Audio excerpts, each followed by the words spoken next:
রে আজ তোর বইনে ফোন দিছি ঈদের এক সপ্তাহ বাহি এখনো কেরে এরা ঈদের মার্কেট করে ফাড়াইলাম না। এটা লয়ে অনেক কথাবার্তা হইতাছে। অন কি ভাই কি করন?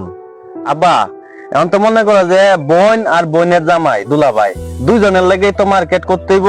আমি একজনের কইছি কিছু টিহা দিব, দিলে দুইজনের কাপড় কিনে দিয়ে আননে। হ্যাঁ আরে তুই তো বুঝতেছ না, এরা বাড়ির সবারই মার্কেট করে দেওয়া লাগবো। আর তো বইন আর বইনের জামাই লাগে হইতো তাহলে তো কোনো সমস্যাই আসি না, এখান টান দিলে দেলাইতাম। এরা ঘরের মধ্যে 10-12 জন মানুষ, তুমি কি 10-12 জন মানুষ আর ঈদের মার্কেট করে দিবা? হ্যাঁ এরা বেহের বলে দেওয়া লাগবো, এটা তো আগে জানি না। দেখ আমার সাইডে বিয়া দিয়েছে নতুন নতুন, ওখান যদি এরা সবাই মার্কেট করে না দেই তাহলে তো আমার সাইডে খুব কথা ফোন করে। আব্বা এখন কি করবা তুমি? সবার লাগে যদি মার্কেট করতাম যাই, কম হইলেও তো 20,000 টিহা লাগবো। এত টিহা পাই আমি কই আমরা? তোর মা বোন আমরা যারা আছি আমরা কেউ লাগে মার্কেট করন লাগতো না, তোর বোনের বাড়ির লেগে মার্কেট করন লাগবো। আর নাইলে তোর বোনটা কথা শুনবো। আব্বা তাইলে এক কাম করো, আমরা যে 3টা ছাগল আছে না, এগুলা তো ভাবছিলাম কুরবানি ঈদে বেচবাম। কুরবানি ঈদে বেচলে ভালো টিহা পাওয়ান যাইতো। এখন যখন এরা বাড়িতে মার্কেট করে দেওয়ান লাগবো, অনেক টিহা লাগবো, যে 3টা ছাগল বেচে লাই, এছাড়া তো আর কোনো উপায় নাই। এছাড়া আর কি করবি? তাহলে আজ যে ছাগল দিল বাজারে যা, বাজারে গিয়ে বেচে আর টেহা আনি আমার টান দে, আমি পরে মার্কেটটা কইরা লইয়া যাই। আচ্ছা ঠিক আছে, তা আমি ছাগল নিয়ে যাইতাছি। হ্যাঁ হ্যাঁ মেয়ের বাপ হইয়া কি অপরাধটা যে আমি করলাম, এরা যে অত অজুহাত যদি জানতাম তাহলে আমি হেন ফেরি দিয়ে বিয়া দিলাম। বৌমা ঈদের এক সপ্তাহ বাহির হইছে, তোমার বাইরের বাচ্চে কেউ তো খবর লইছে না নাকি? মার্কেট করে দেন লাগবো দেখিয়া কোনো খবর টবর লয় না। তোমার বাপের উচিত আছেন 15 দিন আগে ওই সবার মার্কেট করিয়া আমার বাইক দেওয়া রাউনের দরকার আছেন। কি এমন জায়গাতে একটা বিয়া করাইছি খালি আমার ছেলেরা পছন্দ হচ্ছে দেখিয়া, নাইলে এসে কত ভালো জায়গার মধ্যে আমার ছেলের লাগে সম্বন্ধ আইছে, আমি এই জায়গায় বিয়া করাইছি না। ইচ্ছে নাইলে মেয়ে শ্বশুর বাড়ির সবাই রে জামা কাপড় কিনে দেওয়ার লাগে, এটা কি তোমার বাপ মা জানে না? আর 2 দিন দেখবাম তোমার বাপ মা যদি জামা কাপড় না লইয়ে তাহলে তুমি তোমার বাপের বাইক দিয়া পরে আমার বাইক আইবা জামা কাপড় লইয়া। হ্যাঁ চাচা কই যাইতাছ? বাবা রে ঈদের মার্কেট করতাম যাইতাছি। ঈদের মার্কেট করতে যেতেছ? ঈদের মার্কেট করলে আপনার লাগে একটা পাঞ্জাবি কিনেন, যে আপনার পাঞ্জাবি কিনলে অনেক সুন্দর লাগবো। আর কালারটা আছে না, লাল কালার দেখে কিনেন, যে লাল কালারই। বাবা রে ইচ্ছা থাকলেও উপায় নাই, নিজের লাগিয়া কিচ্ছু কিনানোর ভাব নাই। কেরে চাচা নিজের লাগে কিনতে লেগে? বাবা রে সেরি ভেটিছে না, সেরি জামাইয়ের বাড়ির সবারই মার্কেট করে দেওয়া লাগবো। আর যদি মার্কেট করে না দেই তাহলে আমার সেরিটা অনেক কথা শুনবো, আর আমার সেরি যদি কথা শুনে অনেক কষ্ট পাইব। এই কারণে আমরা কেউ লাগিয়া মার্কেট করতাম না, সেরি শ্বশুর বাড়ির মানুষের লাগিয়া মার্কেট করতাম যাইতাছি।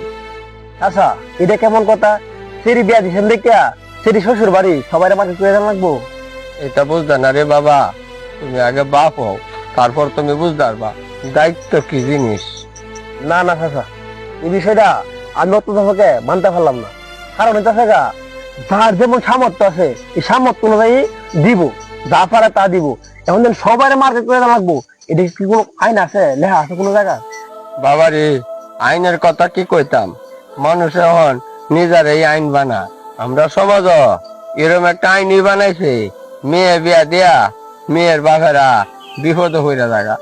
চাচা কথাটা কইছেন ঠিক আছে, কিন্তু সব পরিবার এক না, বুঝছেন? আমার বোনের জামাই আমরা উল্টা মার্কেট করে দিছে। বাবা তোমরা চান কবাইলে তোমার বোন অনেক সুখী হইব।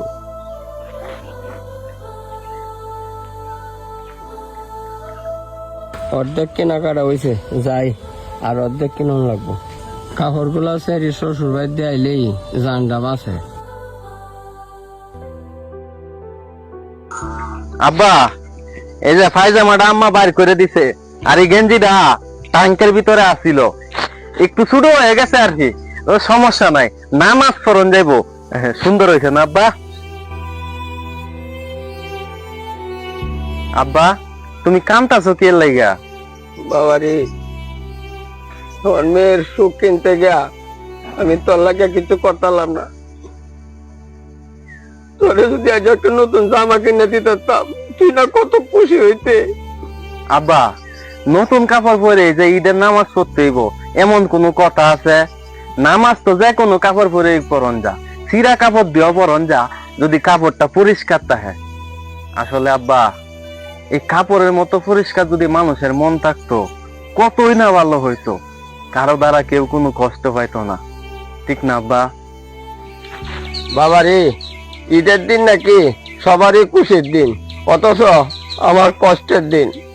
কি এর কষ্ট আছে? আমরা আছি না? হ্যাঁ, তোমরা তো আছেই বাবা, কিন্তু ঈদের দিন সকাল সকাল আমার বাড়িতে তোমার শাশি তো মনে হয় সময় টময় রান্তাছে। চাচা, এখন খাওয়ার সময় নাই, নামাজের সময় হয়ে পড়ছে।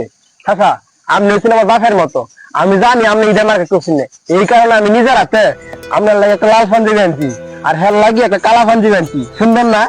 বাবা, তুমি আবার কষ্ট করে এই টানটা গেলা হারে, আমরা তো বাউলজাম যাই মিলা, গরিবের আর অত কিছু লাগে। চাচা, প্রকৃত গরিব তো তারাই যারা মানুষের উপরে জুলুম করে।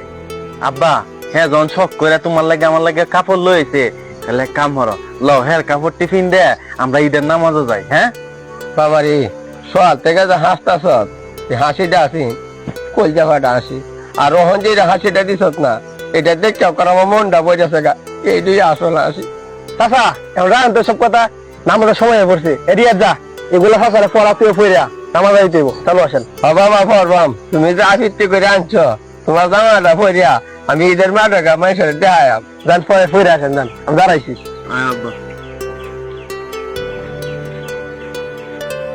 মানুষের উপর জুলুম করে কিছু আদায় করে কখনোই শান্তি পাবেন না। প্রকৃত শান্তি আপনি তখনই পাবেন যখন আপনার দ্বারা অন্য কেউ উপকৃত হবে, আপনি কাউকে কিছু দিতে পারবেন। আমাদের সমাজ থেকে এরকম নিয়ম নীতি দূর হওয়া উচিত, তাহলে আর কেউ এরকম সমস্যায় পড়বে না।